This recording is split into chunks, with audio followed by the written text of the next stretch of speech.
29 990 réais, c'est le prix que vous allez payer pour la nouvelle Himalayan qui vient d'arriver au Brésil. Et en plus d'un look renouvelé, elle arrive aussi avec un moteur de 40 chevaux, un tableau de bord avec système de positionnement global intégré et beaucoup de technologie. Je suis ici à Cambará do Sul, dans le Rio Grande do Sul, à l'invitation de Royal Enfield pour tester sa toute nouvelle aventurière. Dans cette vidéo, vous découvrirez les caractéristiques techniques, la technologie embarquée, les couleurs et les prix des différentes versions de la moto. De plus, le président directeur général de Royal Enfield expliquera pourquoi la sortie a pris du temps et comment le service après-vente est géré.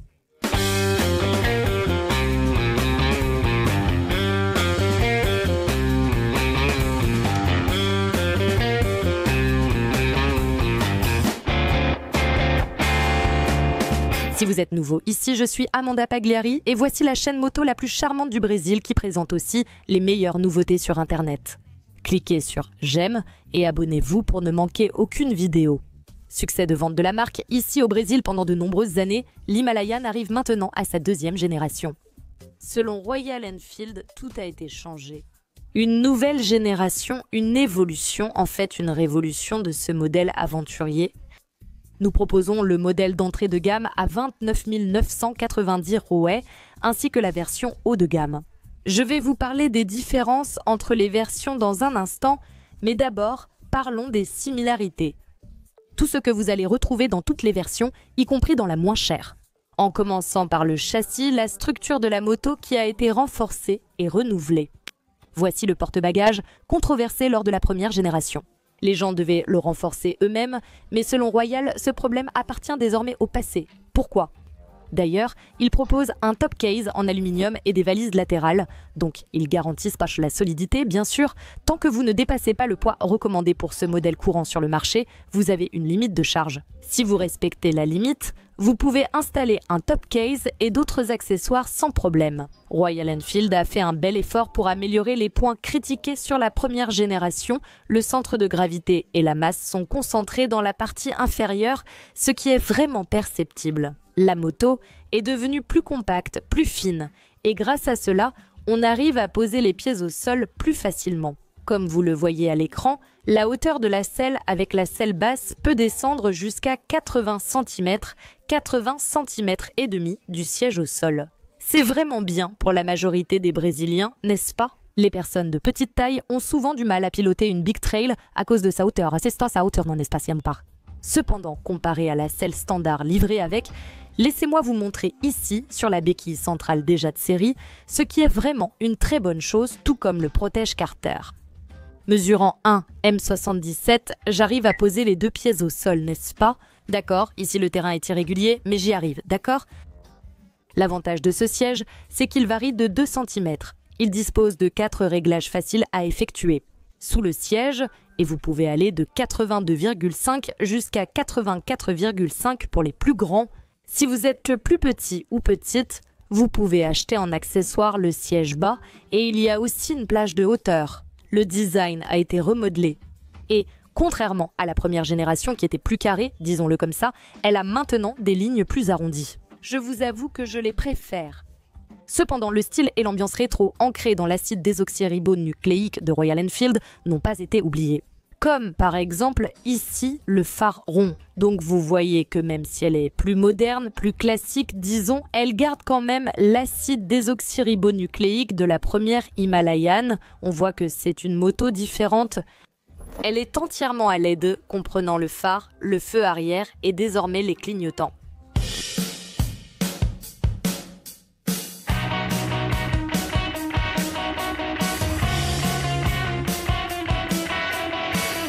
Le moteur est totalement nouveau, rien de la première version n'a été réutilisé ici, donc nous avons un moteur avec une nouvelle plateforme, ce Sherpa, qui a perdu 10 kg. Donc c'est vraiment un moteur optimisé, avec beaucoup d'efficacité. C'est le premier moteur de Royal Enfield avec refroidissement liquide, et nous verrons s'il est vraiment fait pour durer. Les gens en sont très enthousiastes, même à l'étranger. Je pense qu'au Brésil, tout est réuni pour que ça marche. C'est un moteur coupleux, donc il n'est pas axé sur la vitesse de pointe, et il a une cylindrée de 452 cm3, ce qui génère 40 chevaux de puissance maximale et 4 kg de couple à 5500 tours. Autrement dit, c'est un moteur qui te donne tout à moyen et bas régime. Dès que tu atteins les 3000 tours, tu ressens déjà toute la puissance de ce moteur. Et ça, c'est très bien. Pourquoi? En tout terrain, la vitesse est réduite. D'où la nécessité d'un moteur offrant une plage de puissance optimale en première, deuxième et troisième vitesse. C'est un moteur qui est équipé de 6 vitesses et d'un embrayage assisté et à glissement. C'est-à-dire que la technologie assistée apporte plus de douceur au levier pour passer les vitesses et la technologie à glissement évite le blocage de la roue arrière lorsque vous rétrogradez brusquement. Il y a plus de technologie embarquée, donc nous avons un accélérateur électronique Ride-by-Wire, très bien, un ABS que vous pouvez désactiver. En fait, il y a 4 modes de conduite, donc vous avez le mode économique avec ABS activé et ABS désactivé, et aussi le mode traditionnel qui est entièrement axé sur la performance avec ABS activé et ABS désactivé. C'est génial car vous pouvez facilement désactiver l'ABS de la roue arrière.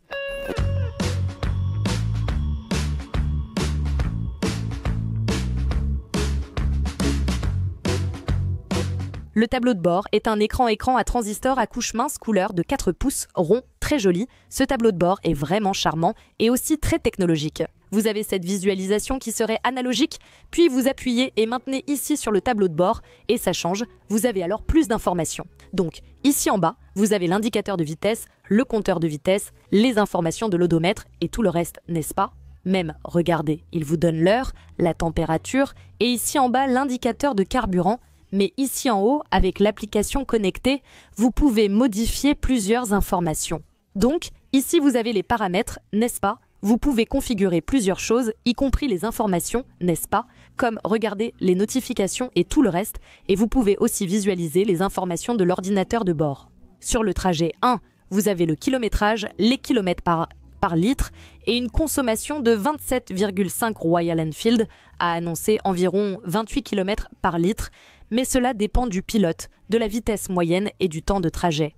Très intéressant, et vous avez aussi d'autres informations. Ce qui est sympa, c'est qu'avec l'application connectée, n'est-ce pas, de Royal Enfield gratuitement comme vous le voyez à l'écran, vous avez accès à Google Maps intégré. Vous n'avez pas besoin d'installer un système de positionnement global, tout est sur le tableau de bord et c'est vraiment bien Google Maps, n'est-ce pas, qui a la carte du monde entier. Elle possède un port USB de type C, juste ici sous ce petit cache.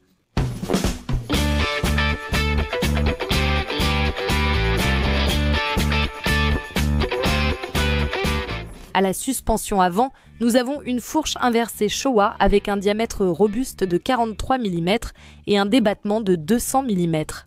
Et à l'arrière, nous avons un mono-amortisseur avec un débattement de 200 mm et un réglage de la précharge du ressort. Pour les disques, nous avons un diamètre de 320 à l'avant avec des étriers Bèbre, qui est une filiale de Brembo en Inde. Et à l'arrière, un disque de 270 mm de diamètre. Et elle est équipée d'une durite Aerokeep, qui est une tresse en acier qui ne se dilate pas à haute température. Système anti-blocage ABS sur les 2 roues et, comme je l'ai dit, vous pouvez le désactiver à l'arrière directement sur le tableau de bord très facilement. Roues à rayons, jantes de 21 pouces à l'avant, 17 à l'arrière. Et c'est ici que l'on trouve les différences entre les versions, en plus des couleurs, bien sûr. Nous avons la version d'entrée de gamme, la moins chère. Ici, avec la roue à chambre à air, vous pouvez remarquer que la fixation des rayons est centrale, alors que sur la version haut de gamme, avec la couleur blanche, les rayons sont fixés à l'extérieur, donc vous avez des pneus sans chambre à air. C'est-à-dire pour 29 990 raies, prix déjà avec le transport inclus, donc peu importe l'endroit au Brésil, c'est le montant que vous allez payer. Vous avez déjà toute la technologie embarquée, système de positionnement global, accélérateur électronique, suspension inversée, la partie mécanique et technologique ne change pas, seules les roues diffèrent. Il est important de préciser que vous avez les accessoires, y compris la roue sans chambre à air, que vous pouvez acheter en tant qu'accessoire. Mais alors, Amanda, pourquoi est-ce que j'achèterais cela comme accessoire ? Par exemple, cette couleur-ci, elle n'est disponible que dans la version d'entrée la moins chère. Supposons que tu adores cette couleur, mais que tu veuilles une chambre à air. Tu achètes simplement la roue. Et pas seulement ça, Cet accessoire ici, en plus du protège-carter dont j'ai parlé, la béquille centrale, tu as aussi ce protège-carnage ici, mais il est fonctionnel. Il y a des petites ouvertures ici, tu vois, qui te permettent d'attacher des bagages. Donc, Royal Enfield a pensé à tout, a pensé à rendre la moto intelligente. Tu vas déjà utiliser le protège-carronnage, mais tu peux aussi attacher des bagages, n'est-ce pas? En parlant de bagages, ils proposent une large gamme d'accessoires et font actuellement une promotion de prévente, n'est-ce pas? Le kit complet que tu vois à l'écran coûte 10 000 réais. J'ai trouvé ça vraiment bien, mais c'est en quantité limitée. En plus de ça, tu peux acheter par exemple seulement le kit de valise latérale et le top case. Tu peux acheter ça, tu peux acheter juste pour le sac à main ou seulement la bulle. Donc c'est super parce que tu as le kit complet, tu as deux versions, rallye et aussi touring pour voyager, mais tu peux aussi acheter les accessoires séparément. Enfin, concernant l'échappement, Royal Enfield est passé d'un gros pot sur la première génération, un design minimaliste très réussi que j'apprécie beaucoup. Et maintenant que la présentation technique est faite, voyons en pratique comment elle s'en sort ici dans la région du Rio Grande do Sul. Ce sera 200 km uniquement en off-road, hors route. Donc je suis très impatiente. Et quelle couleur pensez-vous que je vais choisir? Écrivez-le ici en bas, venez avec moi les filles.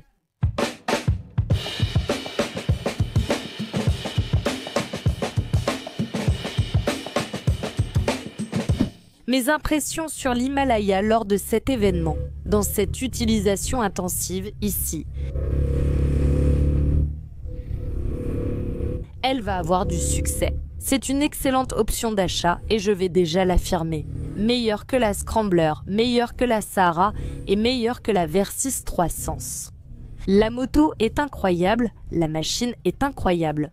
La seule remarque qui pourrait peut-être empêcher beaucoup de gens d'acheter, surtout si vous avez déjà été cliente Royal, c'est la question du service après-vente, la question des pièces, du service client. Et ça, je vais le demander au président directeur général, au directeur Gabriel Patini. Tout à l'heure, je vais leur demander ce que Royal Enfield fait pour résoudre ce problème dont beaucoup de propriétaires et d'anciens propriétaires se sont plaints. Cette vidéo est une présentation de la moto. Une évaluation détaillant ses points forts et faibles suivra ultérieurement. La machine en elle-même, je pense qu'elle est bonne. En ce qui concerne la durabilité, si le châssis est résistant, ceci, cela, on ne le découvrira qu'à l'usage avec les propriétaires.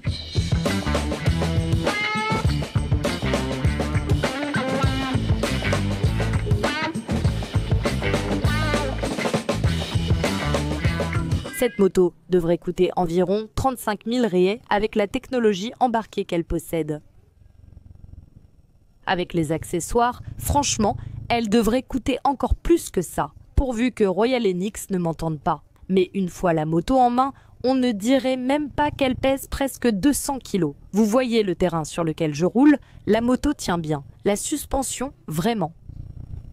Elle suit vraiment bien. La suspension fait un super boulot ici. Elle ne me renvoie pas de choc dans les mains. Vous voyez? Je n'ai pas la main fatiguée. Accélérateur électronique, ABS déconnectable. Où est-ce que vous voyez ça sur le marché pour 30 000 rouets? Dis-moi, écris ici dans les commentaires. Une moto trail avec ce moteur de 40 chevaux, avec cette ergonomie très facile à piloter, un tableau de bord connecté à Google Maps. Dis-moi, au Brésil pour 30 000 réais, qu'est-ce que tu peux acheter? Jusqu'à présent, je n'ai pas dépassé les 90 km/h et je t'avoue que jusqu'à maintenant, les vibrations sont super bien contrôlées. C'est normal pour un moteur monocylindre. Et je vais te dire, elle vibre moins que beaucoup de monocylindres qu'on trouve sur le marché. Mais on ne pourra vraiment savoir si elle vibre à basse ou à haute vitesse. Alors continue de regarder parce que si je trouve une ligne droite pour accélérer, je vais déjà tourner la poignée ici.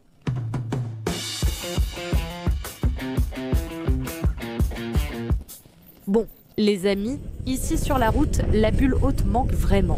Il faut en acheter une, il n'y a pas d'autre solution. J'ai été surprise, je pensais que le moteur allait vibrer davantage, mais non. Au-dessus de 150, j'ai trouvé qu'il avait une bonne reprise, tu vois. Il ne calait pas, il donnait juste un petit à-coup. C'est comme ça. Là, tu ressens vraiment la vibration, mais si tu restes dans la plage jusqu'à un peu plus de 5000 tours, Tu vois, révolution par minute, si tu roules à 120 km/h tranquillement, comme c'est le cas sur la plupart de nos routes, tu vas rouler sans problème. Et la vitesse maximale de l'Himalayan, allons vérifier.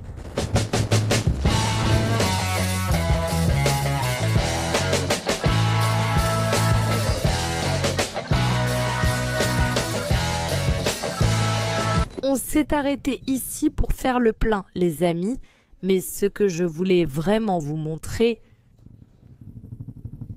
c'est ici, regarde. La qualité de ce petit plan, tu as même une certaine... Il est vraiment solide. Ici, quand tu vas descendre, il reste très stable. J'aime bien. Et elle penche vraiment bien.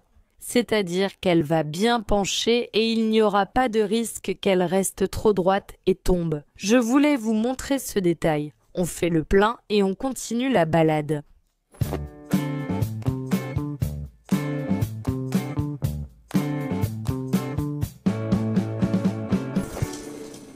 Oh là là! Jésus, Jésus!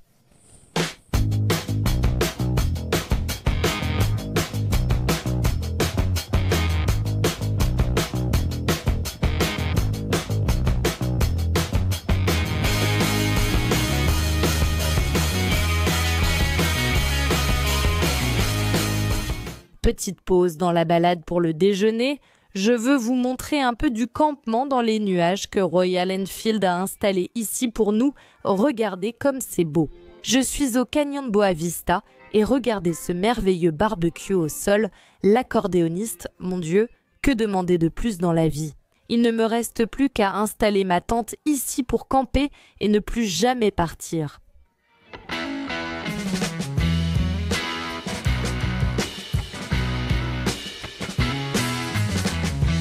Pneus avec chambre à air ou sans chambre à air. Regardez, cette moto est tombée. Ce n'était pas Mandinia, mais regardez, vous voyez ici que la jante est tordue. Je ne sais pas si ça fuirait si c'était sans chambre à air. Donc, il y a vraiment des gens qui préfèrent justement emporter une chambre à air lors d'un voyage, 2-3 chambres. Si jamais il arrive quelque chose, la personne peut déjà la changer parce que je ne suis pas sûre que si c'était la version sans chambre à air, ça ne fuirait pas. Et là, il faudrait redresser, n'est-ce pas, ici la roue, tout pour que l'air ne s'échappe pas. Donc ça, c'est une...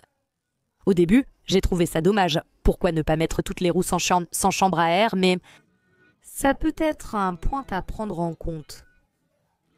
Et toi, tu préfères avec ou sans chambre à air? Écris-le ici dans les commentaires.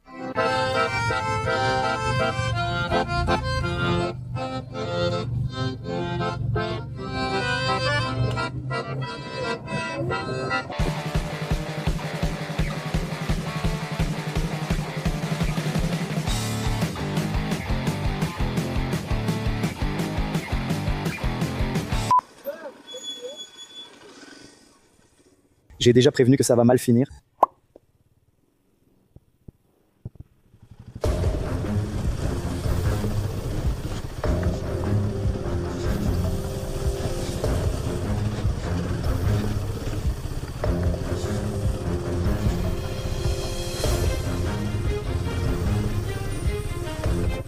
Je vais tomber. Et pour ne pas pénaliser ceux qui n'ont pas fait attention à l'action, nous allons la montrer à nouveau grâce à la magie du ralenti immédiat.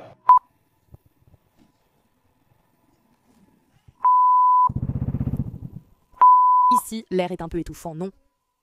Aïe, mince. Ça glisse vraiment.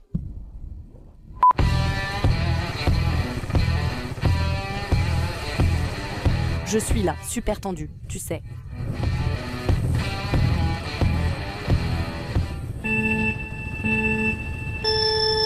Aïe. Aïe.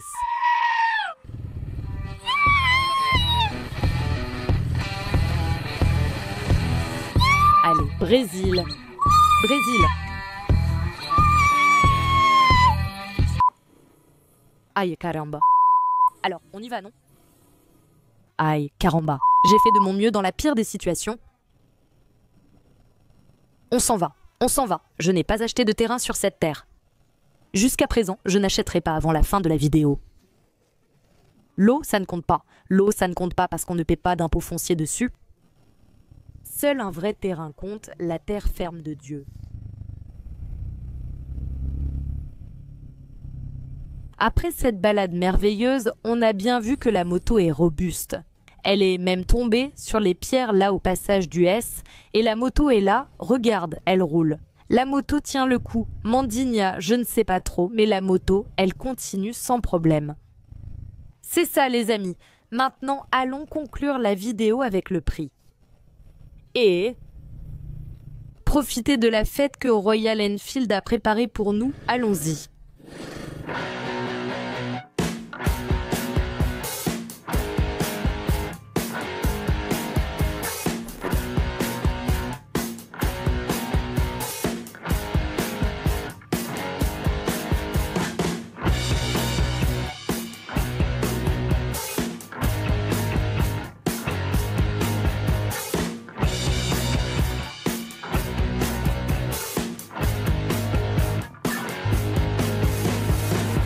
Et avant de terminer la vidéo, j'ai amené ici Gabriel Patini, qui est le directeur exécutif de l'Amérique latine chez Royal Enfield, pour répondre à quelques questions.